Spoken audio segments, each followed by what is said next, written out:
me crash for no omo ni me say me yade omo to me e dra fi bia omo chire odwan de didi to ani akoto odwan kasiye ni akokomu ago nsuom se nsuo no se afi bia yaman anam na me si da bi nsuo wani ti enipa na didi na ekokom dwan no a aya bo sonse enti binkom wama aname ahamo ya ampreso wa hire ka ase ade a waye ni kuro no mu ana me pese me sano enti wa bama a police for acheme e kire me ya de me kokot e kire me ya de me kokot no. Assalamu alaikum jamaa. Ene ye boshi akọ kuro bi a wo frɛ no Adeito. Adeito ye kuro bi a eben bosome frɛ ho mantamu na opani bi wo hɔ a wo frɛ no Sheikh Alhaji Yusuf Kofie. Na saa opani wei ne nkomo yie nti ye ne ni kodi nkomo. Ono ene obi a odi kan je Islam sumtum mu ewo ne kuro mu hɔ. Na enunti ehu behia se ene betwetwe nkomo ahwe sen na eden na ma ne ji Islam sumtum mu na ojitum mu nso kra no eye sunsanso a enyawo na setenam na afi nso ya di nkomo kakra aka ho nti yense mrepi no ye beko Alhaji ho na ye ne na kwetwetwe nkomo yo nana we de ye ma wakwa aba Nachiao, assalamu alaikum wa rahmatullahi wa barakatuh. Yo. Na openi se ka wo be kai unfie nso a ye ne be sisi e be hu unfie dodo a wadi. Wo me 1929. 1929. Oh, 1929. Oi. Wo me 1929. Na chese. Monsieur, if you ever say, Hakura, the pinche, Waben, 29. Yamiashra. Eden Yamias. We have a man, I'm in Guardi, and I'm here in Uncle Pachaquai. I'm in Guardi. Eden Yamias. You are penny, really, you will be sound. Eba ne sen na oje nkramusum tum anase wo beda na nkramuni me gese ya me somo kra nyankopon ona obo so gba asase obo nipa wo wi ase nyina nti o pasa o so nyankopon e ma nyankopon wo hu mobo a obo awo a kise o ye den kise o tie nyankopon asem na ade ye gina ti ni mpe aso de basa nipa bi ya tete o bi ase emua amafo guso a bi adani abosom bi adani akom bi adani kontompo bi adani anada be pese asada ya yankopon asada ni ya nukomua betumi ahuru kwante yankopon kwante no ade ayedu na panipa wo betumi akira me asada na Yesu wako na asore a ankwahefo no yako enti asore bai anam komua ebe yi amame obi a tumi nkyira me sa me busa asore asofo pi ya tumi nkyira me na mensoso me fa payo to whole bible na me kenkan kakra abakan kakra no me hu asor bia de wo me na akira se ane ye ane wo mu na me bua ba abra na sam kenkan a na me hu se asor ewo ho na enipa ane yanka no kure amfa nkyere ye bia no enti me ya se me pa asor a na Yesu wo na me so makobi enti me wo mu a me hwehwa no a me ko hu se nipa bi ya pochanko wo ma yankramofo kan nyamsam tiatia ya ano wo kire se asɔrwei ana nyankopɔ pɛ na ubamu a ubahunu Yankopa ne kwan awo nam so musi awaye aso no ade mo twa mi din na mo fa me kan ho ade wo mo twa mi din de be kan ho ne ma ya kramoni ba ko so for ba ko se ko ka kira wo papa ansan wa ba ana mo se me ko a me papa on kwa sore nti wa hwa obesa no kwa ma me ba ana mentumi ndanso mentumi nda na pepese ehuru asoro no pefe anam de ya dwuma enti o mo kira me se ne se opa ya ba yama ana o mo dware me ana ya kira me se osharia anapa anyumele ro ba ya no ko obi ho e ma me kire o mo kire me nipa ba ko a owo ya kura ase kuro ba ko so ya fra ho kokobe na kura no kramoni ba ko te ho na okenka ngoma ana owo kura no so opamtera mo ga cha na che ana ansa me ba o ba kire me se de esi ya swere so dia na me ko anopa bia na me ko ko suasua kakra wa chacha mi ana me friye nti me ba me kromo no ya si wo de aba adam bi na ya ba no ana afa de wani na ma ope asari a obeko nti nana mi ntowa no se meti ase ye a wo ba nkramusum no mu ye no wo ba wo kromo ho na omuhu se wa ba nkramusum no no omo se edam bi na wo ya abo ai omo se ya de bi abo me ana men kan kura na me de pastor na akọ ya me se da bi nya ya de aye gidie bi na aba me mu am pese me hunu akwan na me kwa asori ana omo se a mo de mo nya no se onwa wa ya ye be dron ye be hu wo mu ya ana nipa ba ko wo mi krom wa ya branti o ya madamfo ana obae obaka cha be se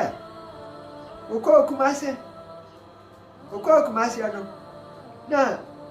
romanfo ani nipa bi agyina ho nipa no ya kramoni ana romanfo twa no ho ahia ana kramoni no waka sama ya so oboa ana romanfo no ya twa no ho ahia na ya gi achi ana aka kira kramoni no ka kira romanfo anse me boa mo ko fa baabulu bra na me muebu ba be nkira mo na Christopher no ya de baabulu bae no kramoni se mo buya ha ye buya na nyamsomfo no ya nem butubutu fam a chese ya kutu swari nyankopon no me says sa dia wa ka no no kure ana me nua no obehuru se ankramafo no kramani no romanfo nya ya sam ne ka kramani no dia no ana wa baabulu no wa ma gi achi yo nana emre ninti yebe busa se na uba nkramusum ewo wakura ase ho amane bi wo ho a wo hu ye ti se ntawantawa bi ana kasakasa bi a woni akura hofo no munyaaye bibisa esiye bibisa asi na wo no nkura ase fo no wo mutumi edurafi bi a wo mo kire odwan ye didi to ani akoto odwan kasiye ya kokomu ago nsuom se nsuo no se afibia yaman enam na msi dabi nsuo waniti enipa na didi na ekokum dwa no a aya bosonse enti binkom wa ma aname aha mo ya ampreso wahiri ka say ade a waye ni kuro ni mu ana me pesa me say no nti wa bama a police for acheme ya kire me ya de me court a kire me ya de me court no ana pia ma oti aduan mu ofra me ko gina court ana wo mu busa me say enti dai ana ya duwa ba ha wudi fa na so debem ana me se me debem o se adenti na o debem chirechirem ana me kira se no kura mu horo afi bia wo mu koto dwan ekomma ensuo na anam no wo ma checha me kurom fo hofo nkwada na yayo afi bia yetua ade ase me tua to ye koto dwan bi afi adu ye koto dwan me tua to na me se me ntua na ya mo kan no me ntiase ensuo de wonidi wanwena nti ekokom dwan no ama ensuo a me ntua ana pia mu a wadi asam no bisa me se emagya no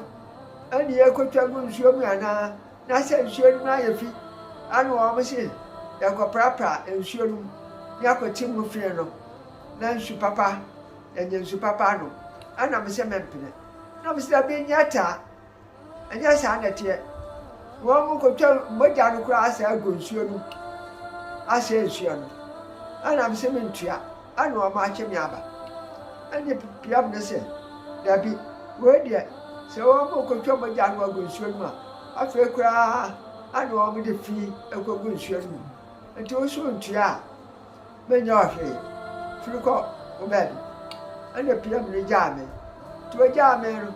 esa ba so so mu no ana me yeso mu no a be ye no na we ya ba ka ho we ba no we ya ba ka ho we ba no we ya ba ka ho worum ko busa mia na chese asom no ayesom papa na chese wo ma ba ka ho no manya ni papa edu afedie worum ehuru sa anya yade na me yade na aya asore ana se ma kofa ba afedie omia ebi ba sese yewo masake mienu ahmadi afọ wo ya de ana ya kwa maka no yesu ya wo ya de enti masake no ya mienu ya yire ni emba ani enkwada sese ni pabe ebe twamba ha nukura yo na sese ni pa no adoso yo na so ne bi no ho ana meso na afedie ni pa bebre abaya so no yo opani am say ukuro no say aboafo pese o munye bibi enam wo sunti wo hu edonti wo pese o munye bibi mfa mmoa ukuro no a dan na nka da wakoma so a wo pese yanyem mfa mmoa ukuro bete nya mi asida da fida kosida kamwo sika anase bugo tomia anka ya masaki enhye no ho enhye ya sanu ekotietie ya enhye no anyafe ama yasa abaya asori anso enhye ya asori no asasa ye nya ne kan nti kam pese minya buani ni no buame na yetu nsuo wa fo mo ne bi ya tank sisro ma ni paro e be se nsuo no na e dia ko ya asori na do be sa ko no so wa je nsuo papa no enti no na wo ti mo na so minisika ana mi ni buafo bi anso enti ade adama ko ma so titi wa hiame ba ko no yo ti we dia ahwefo ne atiefo ye de beto moni bi mumu bebre bi wo ha motumi eba se mwawofo aka baabi na wo pese yenye yentu nsuo mfama no amanfo se nsuo ne nom no yenhyira e de koma wawofo wo madaka mnam ti wa wo pe bibisa no betumi afa ye number no 0547915212 na yɛde wobɛma ɔpanin na mwakura ase hɔ no yɛyɛ nhyehyɛeɛ a mwakotu nsuo ama saa akura no megye di sɛ ɛbɛyɛ sadakatul jariya sɛdeɛ kɔmhyɛne Muhammad aka no sɛ adeɛ papa adwumadi a nhyira wo mpa baako na ɛyɛ wobɛma amansan nsuo anom so wotumi ma amansan nsuo no ma nhyira wo nti ɛm sɛ ɔpanin sɛ yadeɛ ɛda n'akoma so deɛ ɛdɔɔso na baako paa ne sɛ ka obɛtumi anya obi a obɛtu nsuo ama wo no yo ɛneɛ ɔpanin yɛde yano bɛsi ayi no na nka wabɔ mpayɛ kakra ama gyama yo Nyankopɔn ɔmmoa yɛn amen ma nipa obɛ bue n'ano anaasɛ n'akoma bɛkyerɛ ne sɛ ɔbɔ amɛ no nsɛ Nyankopɔn sɛ ɔma no ahoɔden na ɔma no adwempa na ɔma no nimdeɛ na ɔma no n'adwuma ɔyɛ ɛnyɛ yie na ɔtumi mmoa me na menya nsupa mfa nyɛ aduada ɛne yɛnyɛ bi ɛnom na nkurasefoɔ nyinaa nyɛ bi nom ana kurom hɔfoɔ no nyinaa nso nhyia no ama yɛ adwapadeɛ ama yɛ kurom hɔ nti mesrɛ boafoɔ sɛ obi a ɔbɛboa me biara no Nyankopɔn ɔma no nhyira ɔduru nya ɔla ahrɛte Nyankopɔn ɔma no nhyira ɛwɔ asomdwoeɛ mu amen اللهم ربنا يا ربنا تقبل منا إنك أنت السميع العليم وتب علينا يا مولانا إنك أنت التواب الرحيم واهدنا ووفقنا إلى الحق وإلى طريق مستقيم ببركة خاتم القرآن العظيم وبحرمات حبيبك ورسولك كريم وانفعنا يا كريم وانفعنا يا رشيد واغفر لنا ذنوبنا بفضلك وجودك وأكرمك يا أكرم الأكرمين ويا أرحم الراحمين اللهم إنا فتحنا لك فتحا مبينا ليغفر لك الله ما تكرم من ذنوبك وما انتهر ويتم نعمته عليك ويهديك صراطا مستقيما ويسرك الله نصرا عزيزا هو الذي أنزل سكنة في قلوب المؤمنين يزداد إيمانا مع إيمانهم ولله جنود السماوات والأرض وكان الله عليما حكيما ليدخل المؤمنين والمؤمنات والمسلمين والمسلمات لا حياء منهم ولا أموات برحمتك يا أرحم الراحمين جزاء الله عنا محمد صلى الله عليه وسلم Yo subhana rabbika rabbil izzati amma yasifun wa salamun alal mursalin walhamdulillahi rabbil alamin. Yo atiefo ahan yade yankomo nasi nti sede ye pani eka ye no a ensuo ena ohia de ma ne kuro emse ye hwe ye pani a ono de ensuo na ahia na obenom nanso edana koma so se ne kuro ebetumi anam ne so na ne kuro mfo enya nsupa ayeden anom na bi nso ade kita nsuo akoye asore nti wo eye butaye bi saa ewusi wani so no bomodi anafa bre wonom ewo mu krom ho nyame ebehira wo betumi afa number no na yedi nkomo na de wo ho bia no so nhyehyeye da ho bia no so ya ka akire insha Allah yo yankopon nhyira atiefo